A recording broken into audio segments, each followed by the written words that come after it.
Mahugot na ang pakipagsumpayan ng mga personnel ng City Agriculturist Office ngadto ang mga pampubliko nga eskwelahan sa syudad itong Tacloban para pagpatuman ng gulayan sa PAARALAN initiative. Ikang hambuatan ng City AGRI ang mga technical support, similyahin mga utanon nga iwa pa nga mga agricultural inputs nga mapapakusog han mga aktibidad hapag uma ha eskwelahan. Labutan pakikipagdukwag han mga potential young farmers, mapapabaskog gihapon ang food security han syudad. Manahatag ang libre nga mga plaka hin motorsiklo and land transportation office Calbayog District ngantohan mga kwalipikado nga private motorcycle owners sa syudad itong Calbayog yan na natarabot nga Agosto 8 tuig 2025.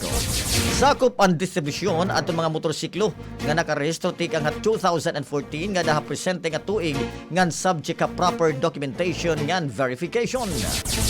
Ging klaro naman han pamunuan nga waray bisang piso nga babayaran ani gayon basta magdarala ang tag-iyan motorsiklo hin kopyahan ira official receipt ngan certificate of registration para hin verification. Kumarawat hin paitan Meteorite ang probinsya han Northern Samar tikang usang meteorite collector. Tikang han Rare Philippine Meteorite kan Mr. Mark Christian Cruz usang geoscientist ngan miyembro han International Meteorite Collectors Association o ang tinatawag nga MCA ngan volunteer han Philippine Astronomical Society. Maabot naman hin 515 nga mga gramo hingin tutuuhan partihan asteroid nga nakitaan hakalakaran o hakalarakan sa San Juan, Ilocos Sur.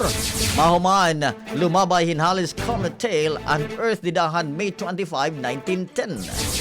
May babaruan gin-exhibit na ang personal meteorite collection ni Cruz didahan Ibabaw Festival Celebration ang nakalabay nga Hunyo tuig 2025. That program is brought to you by Yummyvit ES3 Syrup. Simulang tuparin ang pangarap ng iyong anak and stunting now.